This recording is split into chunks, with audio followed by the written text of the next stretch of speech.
నీ పరిశుద్ధమైన పాదములకు లెక్కలేని వందనములు, స్తుతులు, స్తోత్రములు తండ్రి. అయ్యా, ఇక్కడ చిన్న మందిగా కూడి ఉన్నాము తండ్రి. మా కొరకు కొంచెం ఆహారం పెట్టి ఉన్నారు తండ్రి. ఆహారం భుజించి ఉన్నాము, మరి పొట్టిగా వచ్చి ఉన్నాము. అది మిమ్మల్ని మోసుకొని పోవారుగా చేయండి. అది మా ధ్యానికి ఎత్తిన అభిప్రాయం గురించి చెప్పి ఉన్నారు. అనేక విషయములు ఆయన చెప్పి ఉన్నారు. ఆయన విని వ్యర్థంగా పోవటం కాదు కానీ వాక్యానుసారంగా నడుచుటకు సహాయం దయచేయండి. నామకార్థ క్రైస్తవత్వాన్ని నుంచి గౌరవపరచండి. ఈ ఆత్మను కుమ్మరించండి. మీరు మాతో మాట్లాడండి తండ్రి. యేసు రాజా, ఈ ఆవరణంతా మీ ఆత్మతో నింపండి. ఒక్కొక్కరిని దర్శించండి. ఒక్కొక్కరితో మీరు మాట్లాడండి. వారి అవసరతను తీర్చిపెట్టండి తండ్రి. యేసు రాజా, అడుగుటియే నా వద్దు కానీ నా వల్ల ఏమీ కాదు కదా తండ్రి. సమస్తము చేయగల దేవుడు నీవే కదా తండ్రి. భూమి ఆకాశములను సృజించిన దేవా, మీరు మమ్మల్ని దర్శించండి. మా కొరకు తండ్రి నాయన, మరి మేము లోకంలో పట్టుకొని ఉంటున్నామనేసని దైవదాసురాలను ఇక్కడ నాయన నిర్మించినందుకు మీకు లెక్కలేని వందనములు. ఆవిడతో మీరు మాట్లాడండి, దర్శించండి నాయన. బాబు, అనేక ఆత్మలు లేవనెత్తుటకు సహాయం దయచేయండి. మీరంటే తెలియక అనేక మంది ఉన్నారు తండ్రి. ఇంకా తండ్రి, వారికి కూడా మీరే నిజమైన రక్షకుడని తెలియజేయండి. యేసు రాజా, నాయన వచ్చుట వెళ్ళుట కాదు కానీ తండ్రి నాయన, మేము రోజు రోజుకు అంచెలంచెలుగా మీ సన్నిధిలో ఎదుటకు సహాయం దయచేయండి తండ్రి. మేము ఇంకా అధికార అనుభవంలోనే ఉన్నాము తండ్రి. మాకు లోతైన అనుభవం మాలో పెట్టండి అయ్యా. యేసు రాజా, ఈ దినం అనేకమైన విషయాలు నాయన మరి విని ఉన్నాము తండ్రి నాయన. వాక్యాన్ని బట్టి నాయన నడుచుకుంటూ సహాయం దయచేయండి. దైవదాసురాలను జ్ఞాపకం చేసుకోండి. ఆవిడ అవసరతలు ఏమయ్యాయో మాకైతే తెలియదు తండ్రి, మీకు తెలుసు కదా తండ్రి. సమస్తము చేయగల దేవుడు తండ్రి, చేయండి అయ్యా. 19వ అధ్యాయము 20 నుంచి 28 వరకు లేఖనాన్ని చదువుకుందాం. అంతటా మరి ఒకడు వచ్చి, అయ్యా, ఇదిగో నీ మీన, నీవు పెట్టని దానిని ఎత్తుకొని వాడవును, విత్తని దానిని కోయి వాడవునైనా కఠినుడవు కనుక నీకు భయపడి దీనిని రుమాలను కట్టి ఉంచుతుందని చెప్పాను. అందుకతడు, చెడ్డదాసుడా, నీ నోటి మాటను బట్టి నీకు తీర్పు తీర్చును. నేను పెట్టని దాన్ని ఎత్తువాడను, విత్తని దానిని కోయి వాడనునైనా కఠినుడనని నీకు తెలిసిండగా నీవెందుకు నా సొమ్ము సాహుకారులు ఉంచలేదు? అట్లు చేసి ఉండి నెడలా నేను వచ్చి వడ్డీతో దాన్ని తీసుకుందని అని వారితో చెప్పి వీరి ఎద్దు నుండి ఆమెను తీసివేసి 10 మినాలు గల వారికి ఇవ్వని దగ్గర నిలిచిన వారితో చెప్పాను. వాడు, అయ్యా, వానికి 10 మినాలు కలవే అనేది. అందుకతడు, కలిగిన ప్రతి వారికి ఇవ్వబడును, లేని వారి ఎద్దు నుండి వానికి కలిగినది తీసివేయబడినని మీతో చెప్పుచున్నాను. మరియు నేను తమను ఏలుటకు ఇష్టం లేని నా శత్రువులను ఇక్కడికి తీసుకుని వచ్చి నా ఎదుట సంహరించడని చెప్పాను. యేసు ఈ మాటలు చెప్పి యెరూషలేమునకు వెళ్ళాలని ముందు సాగిపోయాను. దేవునిగాక ఆమేన్. మీకు ఎంతగానో వందనాలు, స్తుతులు, స్తోత్రం చెల్లించుకుంటున్నాం. లోకంలో ఎంతో మంది తండ్రులు ఉన్నప్పటికీ మీరు మాకు నిజమైన తండ్రిగా ఉన్నందుకు మేము స్తుతిస్తున్నాం. అలాగనే మీ యొక్క భయభక్తి గల తండ్రిని మీరు మాకు తండ్రిగా ఇచ్చారు ప్రభా. దేవా, మా తండ్రి మమ్మల్ని ఆధ్యాత్మికంగా మీ మార్గంలో పెంచిన విధానం బట్టి మేము స్తుతిస్తున్నాం. దేవా, మా తండ్రి నా ప్రభా నీ సన్నిధిలో ఉన్నప్పటికీ మా తండ్రి మాకు బోధించిన బోధలు సజీవంగా ఉన్నాయి ప్రభా. దేవా, మా తండ్రి మాకు ఏదైతే నా ప్రభా నా తండ్రి మీ ద్వారా దేవా నా ప్రభా హెచ్చరించి గద్దించి బుద్ధి చెప్పాడో వాటన్నిటి విషయంలో మేము మా తండ్రి ప్రవర్తనలోను క్రియలోను నీకు మహిమకరమైన విధానంలో మీరు మాకు ఇచ్చిన తండ్రి నా ప్రభా గణపరిచే విధానంలో దేవా మా క్రియలు ఉండేలాగా మీ కృపాసాన్ని దయచేసి ప్రార్థిస్తున్నా. ఈ రాత్రి కాల సమయంలో ఇక్కడ వీళ్ళందరూ కూడా నా ప్రభా వారికి ఉన్నటువంటి నా ప్రభా కన్న తండ్రి నా ప్రభా మీరు ఇచ్చిన తండ్రి అని ఆ తండ్రి ఒక దూతని గుర్తించగల జ్ఞానం కలుగొచ్చని ప్రార్థిస్తున్నాం. ఈరోజు ఫాదర్స్ డే దేవా నా ప్రభా ప్రతి నా ప్రభా తండ్రి లేని బిడ్డలకు మీరే నిజమైన తండ్రిగా, ఆదరణకర్తగా, ఆశ్రయదుర్గంగా, మా మంచి స్నేహితుగా, మా మంచి నాయకుడిగా, మా మంచి గైడ్ గా, విడుదల విమోచగా ఉన్నదిగా మీకు వేణుడుగా స్తుతులు స్తోత్రం చెల్లించుకుంటున్నాం. ఒకరి తల్లి వారిని ఆదరించినట్లు ఒకరి తండ్రి వారికి నా ప్రభా నా తండ్రి సమస్తంలో ఈవులు ఇచ్చు విధానంలో అంతకంటే ఎక్కువగా మీరు మా పరలోక తండ్రిగా, నిత్యుడుగా తండ్రిగా దేవా నిరంతరం మమ్మల్ని ఏరే మా తండ్రిగా ఉన్నందుకు మీకు వందనాలు, స్తుతులు స్తోత్రం చెల్లిస్తున్నాం. దాని మేము అడిగిన వాటికంటే ఊహించిన వాటికంటే అధికమైన మెల్లు కలుగజేసిన దేవుడు వెనుకకు మేము స్తుతిస్తున్నాం. ఈ జూన్ మాసమంతలో మీ సన్నిధిని మాతో కూడా ఉంచేందుకు మేము స్తుతిస్తున్నాం. అనుదినము నా ప్రభా నాకును మాకును మీరు మాత్రమే బోధనగా ఉన్నందుకు మేము స్తుతిస్తున్నాం. దేవా మీరు మాకు విడుదల కలుగచేయగా వినటానికి మీరు మాకు ఇచ్చిన ఆత్మ చెవులను బట్టి మేము స్తుతిస్తున్నాం. దేవా చెప్పే లేఖన భాగం అలాగా ఉన్నవో లేవో అని ప్రతిబిడ బెరయ సంగతులాగా పరిశీలించగల జ్ఞానం కలుగచేయదు కాక వాక్యం వాక్షిగా మార్చని వాక్యం బయలు వెళ్ళినప్పుడే ఆత్మీయ మానసిక శారీరక రుగ్మతరించి విడిపించమని ప్రార్థిస్తున్నాం. తండ్రి లేదా శక్తివంతమైన మీ వాక్కును బట్టి రెండంచుల మీ వాక్కును బట్టి మహిమ గల మీ వాక్కును బట్టి భూమి చెప్తారు వెళ్ళే మీ వాక్కును బట్టి నా ప్రభా స్వస్థపరిచే మీ వాక్కును బట్టి బలపరిచే మీ వాక్కును బట్టి తండ్రి దేవ పడిపోయిన వాడిని కృంగిపోయిన వాడు దేవుని కలిగిన ప్రతివానికి ఇయ్యబడును. ఎవరిస్తున్నారు కలిగిన ప్రతివానికి? దేవుడు అంటే తండ్రి, నిత్యులకు తండ్రి. ఈరోజు ఫాదర్స్ డే. మరి ఎంతమంది మీ తండ్రులను జ్ఞాపకం చేసుకున్నారు? ఎంతమంది దేవునికి స్తుతించినారు? మాకు మంచి తండ్రి ఇచ్చినారని. మీ యొక్క తండ్రుల గురించి మరి ఎంతమంది విష్ చేశారు? ఎంతమంది ప్రార్థన చేశారు? చేద్దండి చూద్దాం. ఎంత విశ్వాసఘాతకం కదా. అదే ఫ్రెండ్షిప్ డే అంటే ఇంకా ఫ్రెండ్షిప్ బ్యాండ్ అంట, అది ఇది లవర్స్ డే అంటే ఇంకా ఎక్కువ. చూడండి, మదర్స్ డే అంటే చెప్తున్నారు కొంతమంది, కానీ ఎందుకు ఫాదర్స్ డే అంటే తండ్రులను మర్చిపోతున్నారు? తండ్రులు లేకుండా మీరు వచ్చారా? మీరు వచ్చారంటే దేవుడు ఆ తండ్రిని ఇచ్చాడు కాబట్టి. ఆ తండ్రి ఒక దేవుడి యొక్క పరిచారకుడుగా, దేవుని యొక్క దూతగా దేవుడు పంపాడు కాబట్టి దేవుడి ద్వారా మీ తండ్రి, దేవుడు ఇచ్చినటువంటి ఆ తండ్రి ద్వారా మీరు జన్మించారు. మీకు జన్మనిచ్చిన తండ్రిని మర్చిపోతే విశ్వాసఘాతకుడు. ఎంతమన్నా మీకే తెలుసు. మనం ఎప్పుడు గుర్తు చేసుకోవాలి. ఇన్ ద సేమ్ వే మన నిత్యులకు తండ్రిని బట్టి మనం గుర్తు చేసుకోవాలి. దేవా నాకు ఇచ్చిన ఈ తండ్రిని బట్టి నీకు స్తోత్రం. నిత్యులకు తండ్రి అయినా నా తండ్రి అయితే నీ సన్నిధిలో ఉన్నాడు. చనిపోయిన వాడు ఎవరైనా ఉంటే, కానీ నీవు నిరంతరం తండ్రిగా ఉన్నావు. నా తండ్రి ఉన్నా లేకపోయినా నువ్వు నాకు నిత్యమైన తండ్రిగా ఉన్నావు ప్రభా, నీకు వందనాలు అని చెప్పాలి. అలాగనే మన ఆత్మ సంబంధమైన తండ్రులను ఎప్పుడు లైఫ్ లో మర్చిపోవద్దు. ఎవరు ఆత్మ సంబంధమైన తండ్రులు చెప్పండి? మీకు ఎవరు లేరా? నాకు చాలా మంది ఉన్నారు. ఏమి ఎవరు ఒక్క మాట చెప్పలేరా? నా తండ్రుల పేరు నేను చెప్తాను. కోర్స్ దొర గారు, గిబ్సన్ దొర గారు, రాహుల్ దొర గారు, పిల్లె మిస్సన్ గారు, తర్వాత జాయ్ చరణ్ గారు, వాళ్ళ అదే హస్బెండ్ కానివ్వండి, తర్వాత ఆర్ఆర్కే మూర్తి గారి, జీజాన్ గారిని, ఎన్ఎస్టైన్ గారి, తెలుగు తెలంగాణ బదులు తెరిసా, పాల్ దినకరం, పాల్ జేష్పు గారు, తర్వాత మా నాన్నగారు, ఇంకా రంగారెడ్డి, సాధు ప్రసాద్, వర్గీస్ అంకుల్, బిల్ మౌర్య, ఇంకా చాలా మంది ఉన్నారు. వీళ్ళు కూడా వాక్యం చెప్పినారు. ఎందుకు నేను చెప్తున్నాను అంటే వాళ్ళని ఇంకా చాలా మంది ఉన్నారు. కొంతమందినే నేను మీకు చెప్పాను. మెయిన్గా మనం ఎప్పుడు మన మిషనరీస్ మర్చిపోకూడదు. వాళ్ళ తర్వాత వాళ్ళను ఆత్మీయంగా శ్రమ చేసింది మన యొక్క కన్న తండ్రులు, తర్వాత మన నిత్యులకు తండ్రి. కన్న తండ్రి అంటే మీ తండ్రి, నిత్యులకు తండ్రి అంటే దేవుడైన యెహోవా. హల్లెలూయా, హల్లెలూయా.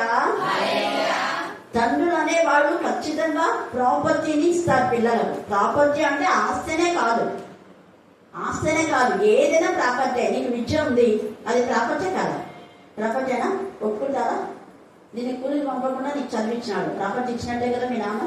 నేను కూలికి పంపించుంటే నీకులే వాళ్ళు తింటున్నారని అంటారు. నీకులే వాళ్ళు తింటున్నారు, కానీ నేను కూలికి పంపకుండా నేను చదివించాను చూడాలి. తర్వాత మంచి విద్యను ఇవ్వడమే కాకుండా వివాహములు, తర్వాత ఇంకా ప్రతి విషయంలో మరి సహకరించేటువంటి తండ్రిని బట్టి దేవుని స్తుతించాలి. ఇక్కడ మనం చూసినట్లయితే ఈ రోజు ధ్యానాంశం కలిగిన వారికే అంటే నిజంగా దేవుని భయభక్తి కలిగినటువంటి పిల్లలకు ఆ తండ్రి కూడా మంచి కుమారుడికి ఎక్కువనిస్తాడు, చెడ్డ కుమారుడికి తక్కువనే ఇస్తాడు కదా. ఇక్కడ మంచి నమ్మకమైన దాసులు అంటే దాసులు కూడా తండ్రి అయిన దేవుడి కుమారులాగానే చూశారు. అందుకే అంటాడు యేసయ్య, మీరు సేవకులని మీరు అంటున్నారు, మీరు దాసులుగా కాకుండా ఇప్పుడు మీరు ఎలాగ పిలువబడుతున్నారట? కుమారుడుగా.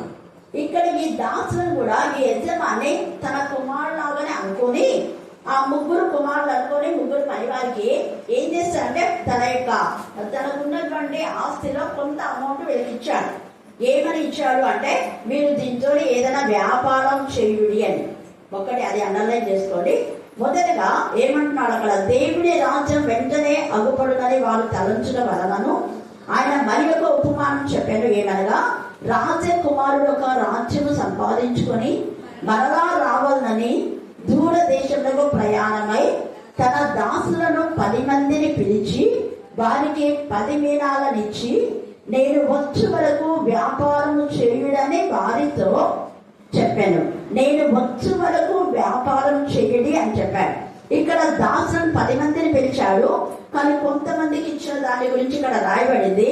ఏంటి అంటే, ఆ 10 మీనాలు ఇచ్చి మీరు వ్యాపారం ఊరికి పెట్టుకోమని చెప్పాలా. ఏం చెప్పన్నాడు? వ్యాపారం చేయి. ఏం చెప్పినాడు చెప్పండి? వ్యాపారం అంటే పని చేయాలి, ఒక పని. మనం కూడా జన్మించిన తర్వాత మన పనులు మనం చేసుకోవాలి. చాలా మంది తల్లులు ఉంటారు కదా, కొడుకులు పెద్దగా పెళ్ళైనా కూడా సిగ్గు లేకుండా వాళ్ళ బట్టలు ఇచ్చుకుంటారు. షేమ్.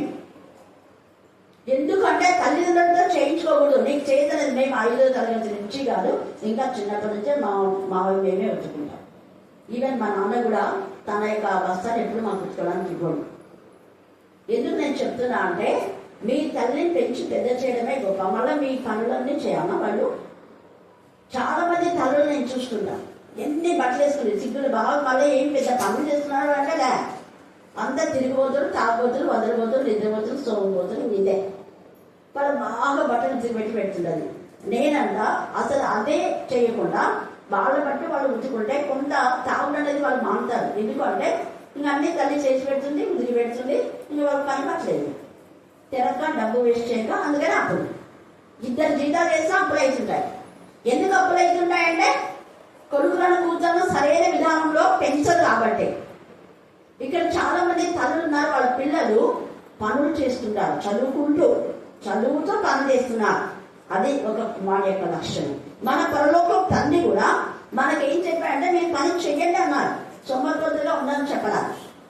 మనం సామెతలు 30 కూడా ఆమె పని చేయకుండా ఏం చేయదామే? భోజనం చేయదు. ఆమె తాను కూడబెట్టిన ధనం అంటే ఆ యొక్క కొంత డబ్బును మనం బ్యాంకులో వేస్తే అదంతా కూడా ఆ వడ్డీతో సహా కొంత అమౌంట్ ఎక్కువైపోతే అప్పుడు ఆమె పొలం తీసుకుంది. బ్యాంకులో పెడితే వడ్డీ వస్తుంది లేదా? వస్తుంది కదా. ఇక్కడ కూడా మనం చూస్తే అందుకే వ్యాపారం చేయమన్నాడు. మీకు నేను ఇస్తున్నాను, మీరు వ్యాపారం చేసి కొంత లాభం నాకు ఇస్తారు కదా అన్న విధానంలో అక్కడ చెప్పారు. పని చేయమంటే 2 పని చేస్తారు, మిగతా ఒకరు పని చేయలేదు. పని చెయ్యని వాళ్ళు ఎవరైనా ఇక్కడ ఉంటే వాళ్ళ దగ్గర ఉన్నవన్నీ పోతాయి. ఏమి ఉన్నవి అంటే, నీకున్న విశ్వాసం, విధేయత, ప్రేమ, పరిశుద్ధత దేవుడు నీకు ఇచ్చాడు. నీకు ఇచ్చిన తలం అది. దేవుడు నీకు ఇచ్చిన గ్రంథం ఇది. ఈ గ్రంథం సరిగా చదవకుండా, దేవా ఎంత చదివినా, ఎంత ప్రార్థన చేసినా, ఎంత ఉపవాసం ఉన్నా నాకు ఏం ప్రయోజనం లేదు దేవా, కాబట్టి నేను చదవకుండా ఉన్నాను అంటే మూర్ఖుడు అంటాడు దేవుడు. నీకు కాలు చేతులు ఇచ్చినాను కదా, కుంటివాడుగా గుడ్డివాడుగా నేను గుర్తించాలి. కాబట్టి నువ్వు గుడ్డివాడైతే అప్పుడు బాగుంటుంది కదా అంటే దేవుడు మన బతుకులు ఎక్కడ పెట్టుకోవాలా? మనకి ఇచ్చినటువంటి దేహంలో ఉన్న ప్రతి అవయవం ఒక తలాంతు. ఆ ఇచ్చిన అవయవాలను మనం సరైన విధానంలో వాడుకోవాలి. మన అవయవాలు దేవునికి మహిమకరంగా వాడబడాలి. మన చూపు అంటే వాక్యం చదవడంలో, మన వినికిడి అంటే వాక్యం వినడంలో, మన చేతులు అంటే దేవునికి పరిచర్య చేయడంలో మన పనులు అదే. 2 చేతులు ఇచ్చాడు దేవుడు నీకు, ఒక తలాంతు. పుట్టిపాడుగా లేవు కదా, చేతులు లేకుండా లేవు కదా. దేవుడు ఇచ్చిన చేతితో మరి కష్టపడి పనిచేస్తే దేవుని మహిమపరుస్తున్నామా? దేవుడు ఇచ్చిన పాదాలతో దేవుని సందికి వెళ్తున్నామా? ఎంతసేపు దేవుని సందికి రావడానికి ఎన్ని సాకులు అన్ని సాకులు పెడుతుంటారు. ఇదిగో వీళ్ళలాగానే వీళ్ళకి ఇచ్చే ఈ 10 మీనాలలో నిజంగా మహిమకరమైన విధానంలో వాళ్ళు వ్యాపారం చేశారు. 2 దాసులు ఎవరైతే మహిమకరంగా సోమరిపోతులు, తిరుగుబోతులు, నిద్రపోతులు, వదలబోతులు కాకుండా ఆ కష్టపడి దేవుడు ఇచ్చిన దాన్ని, లేదా ఇక్కడ రాజకుమారుడు అంటే యేసు ప్రభువు లేదా తండ్రి అయిన దేవుడు అని చెప్పుకోవచ్చు, లేదా యజమానుడు. ఒక యజమాని ఇచ్చినటువంటి వాటిని వీళ్ళు ఏం చేస్తారంటే వ్యాపారం చేసి మళ్ళీ ఏం చేస్తారు వాళ్ళు, ఆ వ్యాపారంలో వచ్చిన లాభంలో వాళ్ళు తీసుకొని, నువ్వు ఇచ్చింది 5 మీనాలు కదా, 5 తీసుకో అని అన్నారా? చెప్పండి, నువ్వు ఇచ్చింది 5 కదా, 5 తీసుకో అన్నారా? అన్నారు. నువ్వు 5 మాకు ఇవ్వకపోతే 10 మాకు రావు, ఇదిగో 10 తీసుకొని ఇచ్చారు. ఆయన దయదలిచి ఏదైనా ఇస్తే తీసుకుందామని.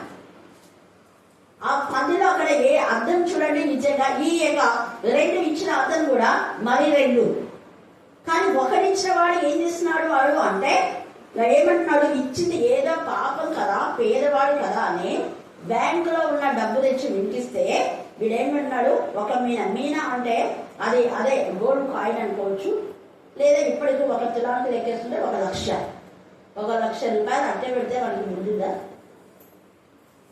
ఆయన ఎప్పుడు వచ్చాడంటే ఇక రాయవల్ల, కానీ ఆయన తర్వాత మరలా అక్కడ సంపాదించమని దూరదేశానికి పోయాడు. దూరదేశ ప్రయాణమైపోయి ఒకవేళ 2 సంవత్సరాలకు 3 సంవత్సరాలకి లెక్క వేసుకుంటే 1,00,000 రూపాయలకు మామూలుగా వేసుకున్నా కూడా 20,000కి ఎక్కువనే ఉంటుంది. 1,00,000 ₹2 వడ్డీ చెప్పట్లే నేను.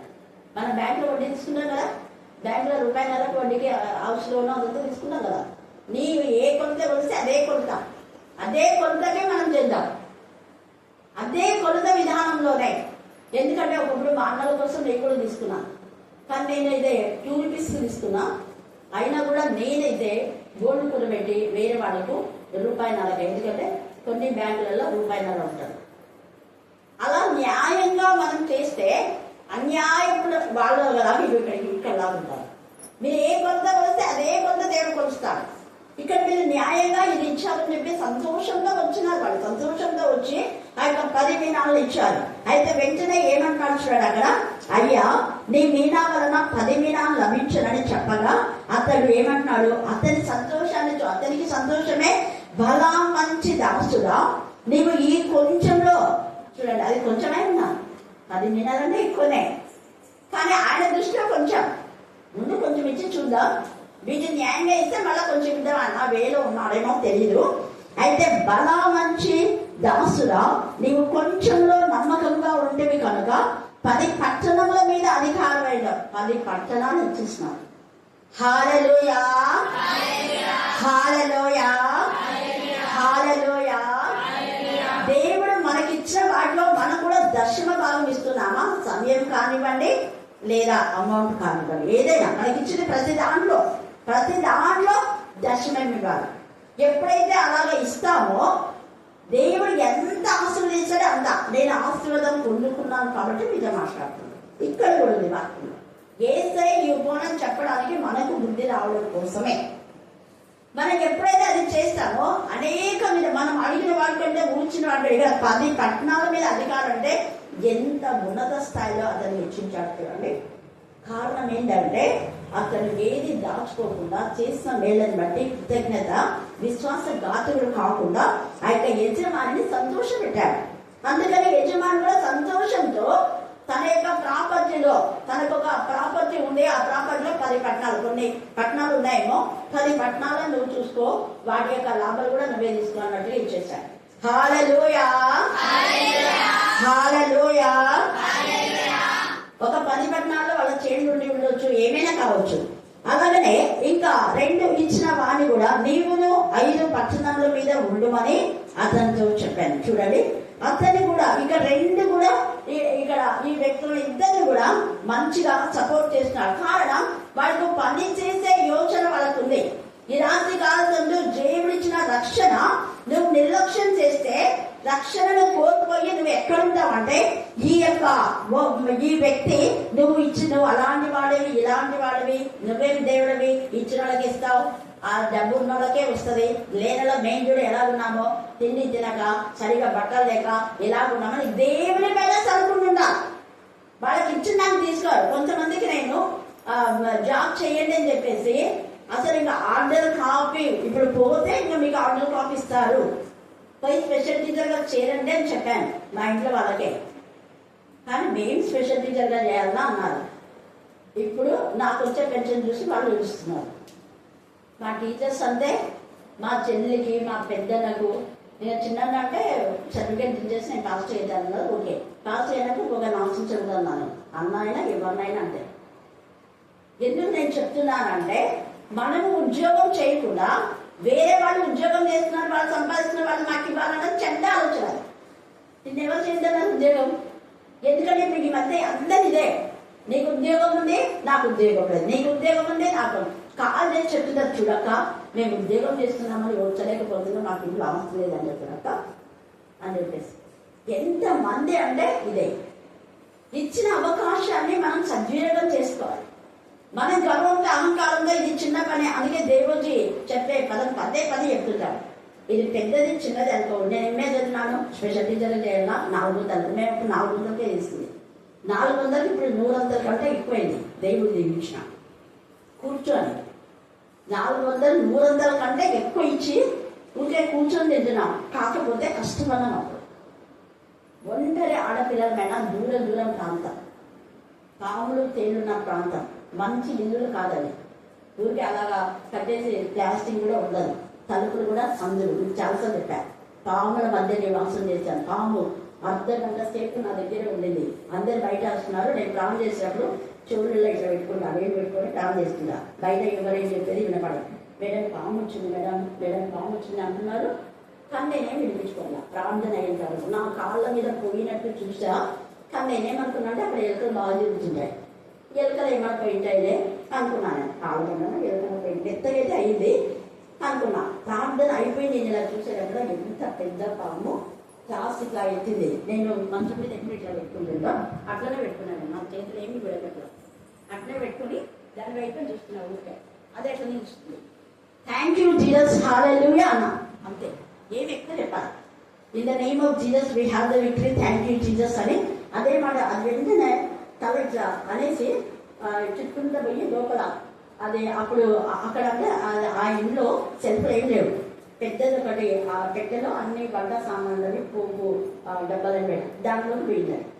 పోయి తిరిగిన తర్వాత నేను దాన్ని చంపుదామని చెప్పి కర్ర తీసుకోవడానికి అంత లోపల అదే గట్టిగట్టి కింద ఉంది.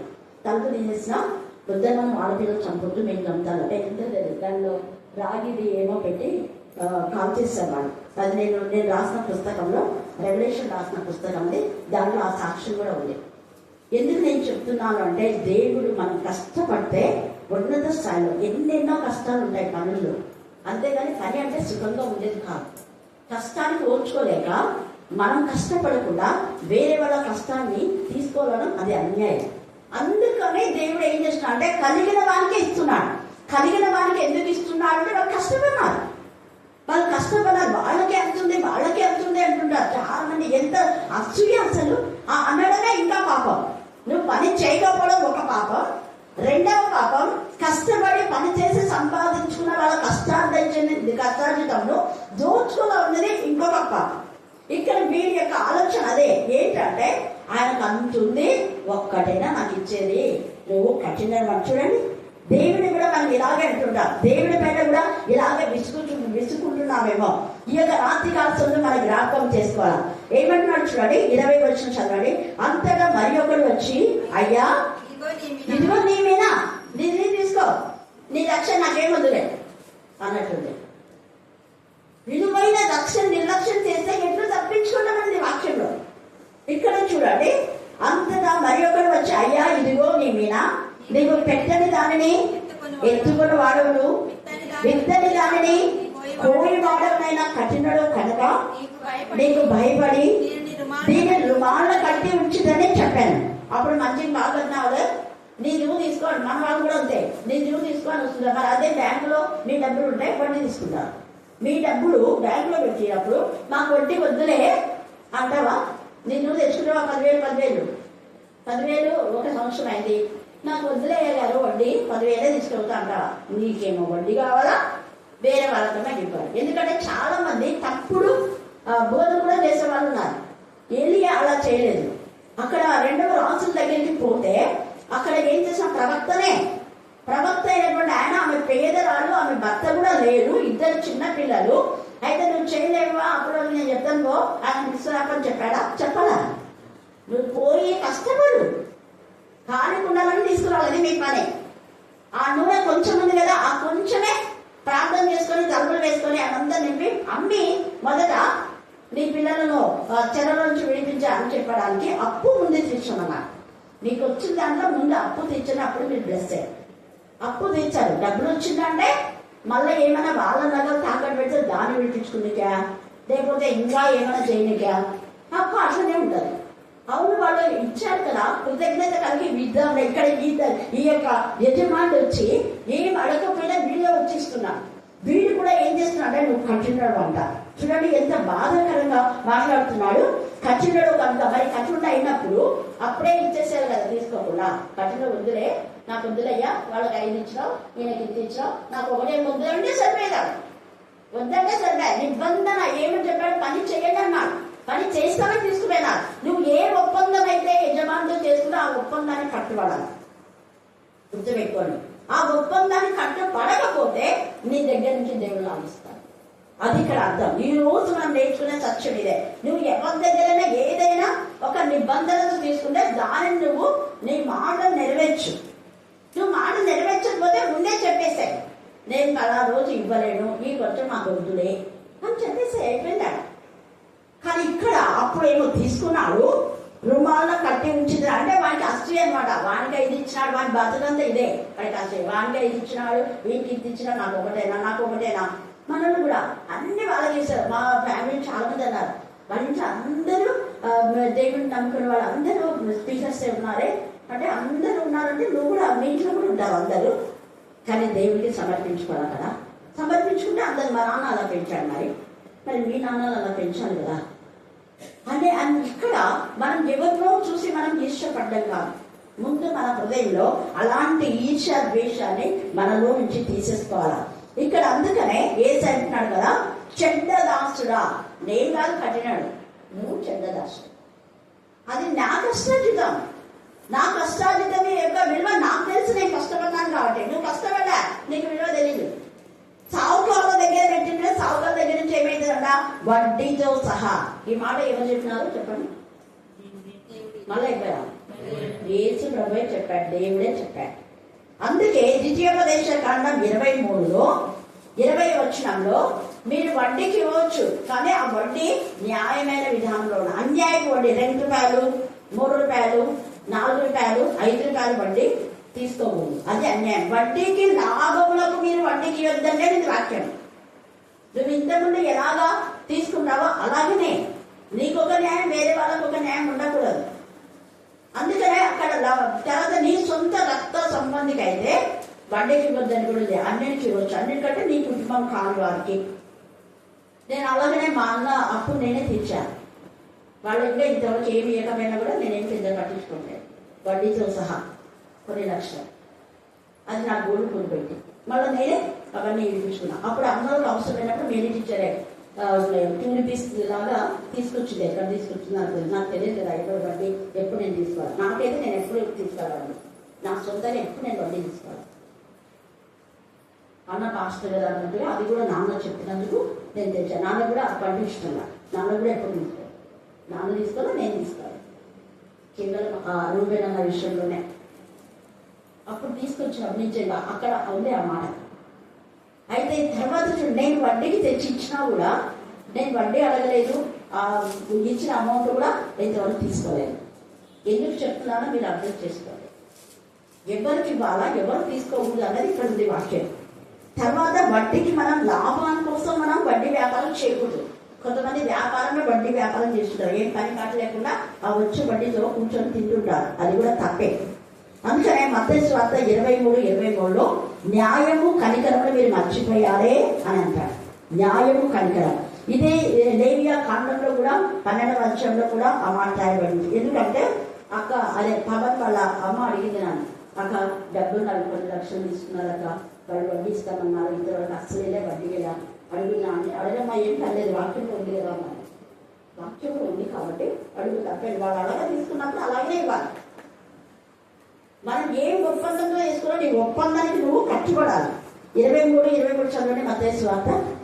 అయ్యో వేషధారులైన శాస్త్రులారా, పరిసయ్యులారా, మీరు పుదీనాలను సదాపాలను జీలకర్రలోను 10వ వంతుమే ఇస్తున్నారు. అక్కడ ఏం చేస్తున్నారు? న్యాయము, కనికరము, విశ్వాసం. నీకు నిజంగా విశ్వాసం ఉంటే దేవుడి పైన ఆధారపడతాను. దేవుడి పైన ఆధారపడకుండా మనుషులు ఇచ్చే దానిపైన ఎవరు డబ్బులు ఇస్తే వాళ్ళ ఇంటికి పోయింది, వాళ్ళ ప్రార్థన చేస్తుంది, ఎవరు డబ్బులు ఇస్తే వాళ్ళకు చర్చిలో ఏదైనా మరి అవకాశాలు ఇచ్చేది, ఇవి చేయకూడదు. అందుకే శాస్త్రులు పరిశీలన వేషధారులు మీరు అంటున్నారు. వేషధారులు అంటారు. దేవుడికి సమయం ఇవ్వడంలా. ముఖ్యంగా అదే దేవుడితో మాట్లాడాడు. వాక్యంకి ఎక్కువ సమయం ఇవ్వరు, ప్రార్థనకి ఎక్కువ సమయం ఇవ్వరు. వేరే వాటికి అన్యమైన వాటికంతా ఇచ్చి మేము చదాపలు ఇచ్చినాం, దాంట్లో ఇచ్చినాం, దీంట్లో ఇచ్చినాం, దశమ భాగం అంటున్నారు. ఆ దశమ భాగం ఎక్కడి నుంచి ఇచ్చినావు? నువ్వు ఇచ్చినావు కరెక్టే, వేరే వాళ్ళది లాక్కుని ఇచ్చినావు. అక్రమమైనటువంటి విధానంలో మనం ఇవ్వకూడదు. అక్రమమైన విధానంలో మనం ఇస్తే దేవుడు అర్పణ తీసుకోవాలి. అసలు అర్పణ అర్పించేటప్పుడు కూడా నువ్వు అప్పు వేరే వాళ్ళకు చెల్లించి అప్పుడు అర్పణ అర్పించు అంటాడు. చెల్లించడం అంటే నువ్వు తీసుకున్న ఒప్పందం 2 సంవత్సరాలకో 3 సంవత్సరాలకో చెప్పింటావు. ఆ గడువు అయిపోయిన తర్వాత నువ్వు వాళ్లకు నీకు ఇక్కడ ఇచ్చేటటువంటి ఈ కానుక వాళ్ళకు ముందు ఇచ్చేది అయిపోయిన తర్వాత అప్పుడు నాకు కానుక నేను తీసుకుంటా అంటాడు. మత్తయి సువార్త 5లో చదువుకోవాలి.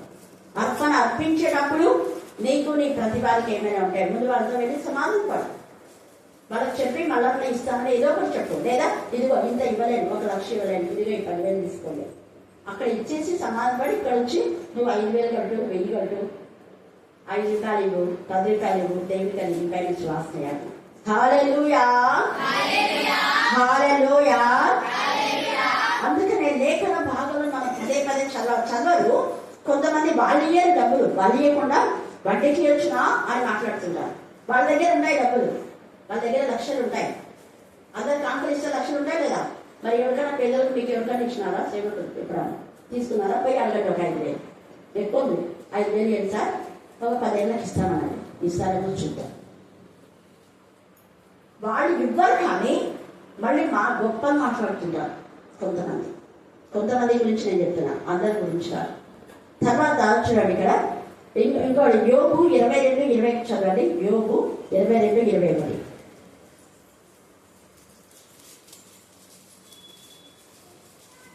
త్వరగా. ఆయనతో సహవాసం చేసిన నీకు సమాధానం వస్తుంది. నువ్వు దేవుడి వాక్యం బాగా చదివితే అప్పుడు నీకు ఏంది అనేది నీకు తెలుస్తుంది. సరిగా చదువు, ఎక్కడో ఒకటి చదివి అప్పుడు మాట్లాడుతున్నా. అందుకని ఇక్కడ ఆయనతో సహవాసం అంటే వాక్యంతో అంటు కట్టబడాలి. అదే 11 యోబు 11:11 కూడా చదువుకోండి. యోబు 24:19 చదువుకోండి. యోబు 21:3 చదువుకోండి. మనకి టైం లేదు కాబట్టి మీకు రెఫరెన్స్ చెప్తున్నాను, ఇవి మీరు ధ్యానం చేసుకోండి. తర్వాత మనం చూస్తే సామెతలు 29:13 చదవండి. సామెతలు 29:13.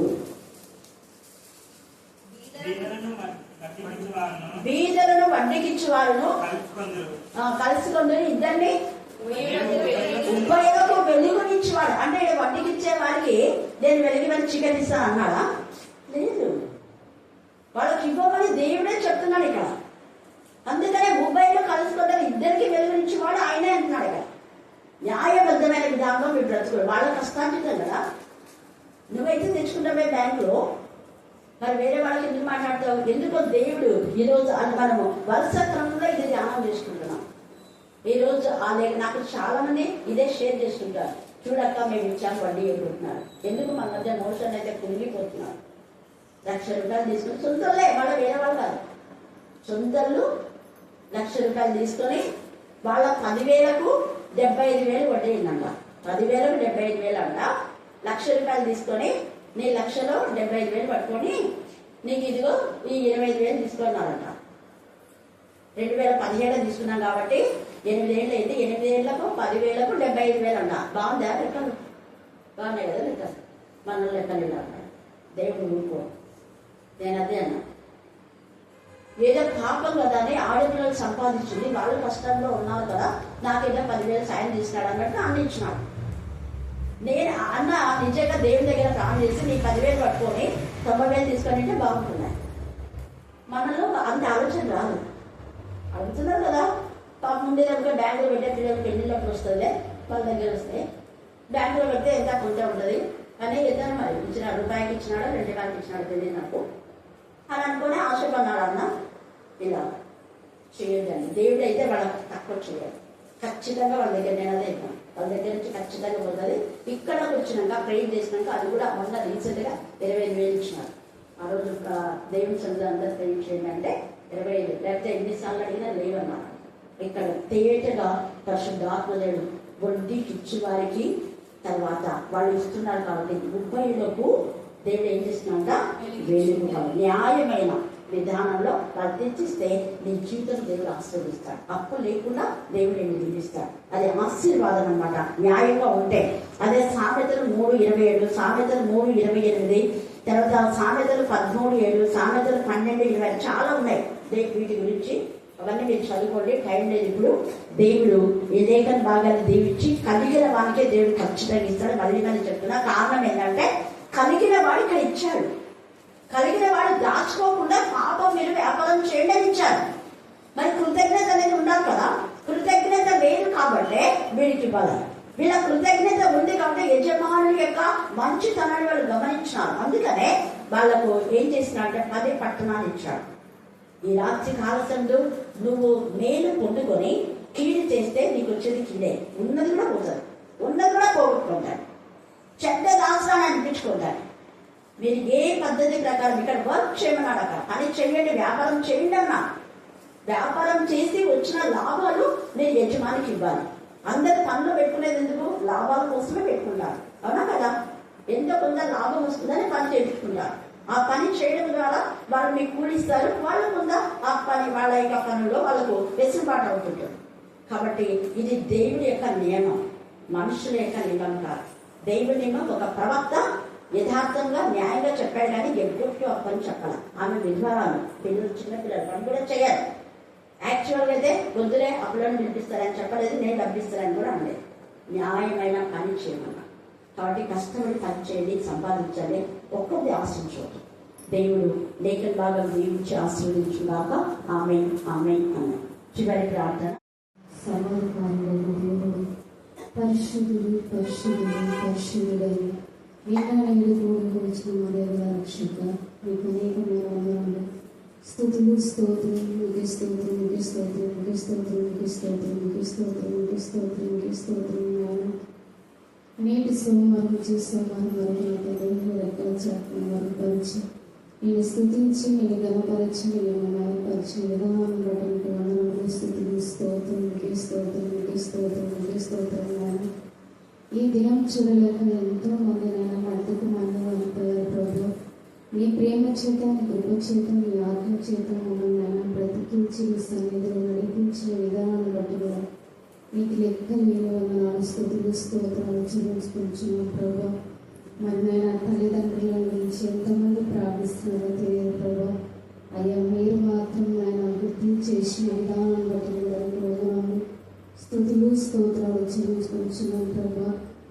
అయ్యా ఎంతో మంది నాయన మరి వాక్యంలో నేను విని విడిచిపెట్టే వారిని కాకుండా తండ్రి ఇతరులకు చెప్పే భాగ్యం దయచేయమని ప్రార్థిస్తున్నాం. నేను మీకే స్తోత్రం, మీకే స్తోత్రం, మీకే స్తోత్రం, మీకే స్తోత్రం. అయినా మరి అమ్మవారు చెప్పిన వాక్యాన్ని నా తండ్రి మా హృదయాలను ఏర్పట్టి ఫలింపచేయమని ప్రార్థిస్తున్నాం. అయినా మరి వడ్డీకి నాయన వడ్డీ గురించి నేను చెప్పిన విధానం బట్టి స్తుతులు, స్తోత్రం. నాయన మరి న్యాయముగా నా తండ్రి తీసుకుని నాయన వచ్చేటప్పుడు సహాయం చేయమని ప్రార్థిస్తున్నాం. మరి నాయన మోసం చేయకుండా తండ్రి అన్యాయం చేయవాడు కాదు ప్రభా, న్యాయంగా చేసే తండ్రి నేను మీకు వందనములు, స్తుతులు, స్తోత్రాలు చెల్లించుకుంటున్నాను. నీకు అనేకమైన వందనములు, స్తుతులు, స్తోత్రాలు చెల్లించుకుంటున్నాను ప్రభా. ఇక్కడ చేరుకున్న ప్రతి ఒక్క బిడ్డనైనా దీవించి ఆశీర్వదించి బలపరచుమని ప్రార్థిస్తున్నాను. నా తండ్రి నీకంటూ అసాధ్యం ఏది లేదు నాయన, సమస్తం సాధ్యం చెల్లించేవాడు ప్రభా. గొప్ప దేవుడు.